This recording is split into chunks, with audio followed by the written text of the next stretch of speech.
पाकिस्तान में भारत की air strike से हड़कंप है। पाकिस्तानी आर्मी के अफसर भागे भागे अस्पताल पहुंचे हैं। भारत के अटैक में कितने आतंकी मारे गए हैं इसका जायजा लेने के लिए पाक आर्मी के अफसर अस्पताल अस्पताल घूम रहे हैं। आधी रात को भारत ने जिन जगहों को सटीक निशाना बनाया वो हाफिज सईद और मसूद अजहर के आतंक के स्कूल थे।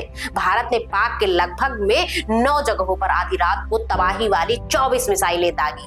पहलगाम हमले का बदला लेने में यूं ही 14 दिन नहीं लगे। दिल्ली में दिन रात तैयारी चल रही थी किन जगहों पर हमला करना है। दरअसल भारत आतंकियों को नर्क भेजने की तैयारी कर रहा था। आज के हमले से कम यही पता चलता है भारत ने जिन जगहों को तबाह किया था वह हाफिज सईद और मसूद अजहर के मदरसे थे, जहां बच्चों का ब्रेन वॉश करके उन्हें आतंकी बनाया जाता था। नमस्कार, मेरा नाम हेमा श्रीवास्तव, आप देख रहे हैं यूनाइटेड भारत। पाकिस्तान में आतंकियों को मारने के बाद भारत की आर्म फोर्सेस अलर्ट मोड पर है। भारत के एक्शन में अब तक 70 आतंकी मारे गए हैं, कई घायल बताए जा रहे हैं। भारत ने इसे आतंकियों के खिलाफ एक्शन कहा है, जबकि पाकिस्तान ने इसे युद्ध करार दिया है। भारत ने पाक से बदला लिया तो पहलगाम के शहीद विनय नरवाल की मां के कलेजे को भी ठंडक पहुंची है। सेना के जवानों को यही मैसेज देना चाहती हूँ कि आगे बढ़ते रहो और ऐसे ही बदला लेते रहो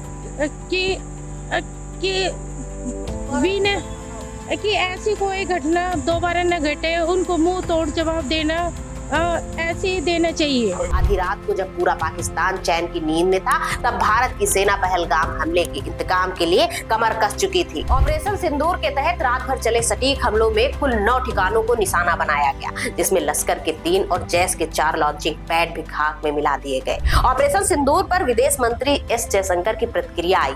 एस जयशंकर ने एक्स पर एक फोटो और एक लाइन से पाकिस्तान को कड़ा संदेश दिया है। साथ ही दुनिया को आतंकवाद के खिलाफ सख्त रुख अपनाने को कहा है। उन्होंने एक्स पर लिखा, दुनिया को आतंकवाद के खिलाफ जीरो टॉलरेंस दिखानी ही होगी। वहीं पाकिस्तान के प्रधानमंत्री शहबाज शरीफ अब भी नहीं सुधर रहे। उनकी गीदड़ भभकी फिर सामने आई है। बोले पाकिस्तान को जवाबी कार्रवाई का पूरा हक है, लेकिन पाक सेना के पीछे छिपे शहबाज शरीफ कर क्या लेंगे। भारत के संसदीय कार्य मंत्री किरेन रिजिजू ने पाक पर स्ट्राइक का वीडियो शेयर करके ऑपरेशन सिंदूर की कामयाबी का ऐलान करते हुए पोस्ट किया कि no safe haven for terror.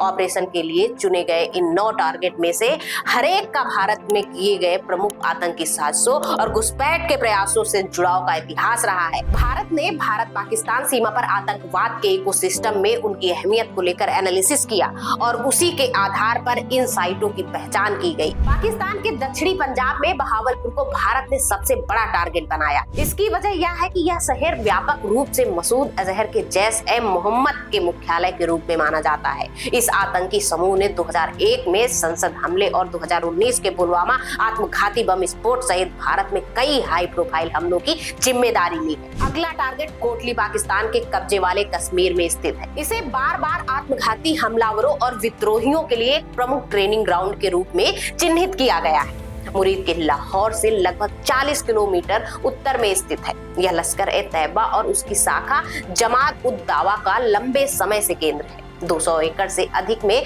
फैले मुरीद के आतंकी गढ़ में ट्रेनिंग एरिया है। कुल मिलाकर पाक को जवाब देते वक्त इस बात का खास ख्याल रखा गया कि बदला सिर्फ आतंकियों से लिया जाए, ना कि आवाम को निशाना बनाया जाए, जैसा कि पाक करता आया है।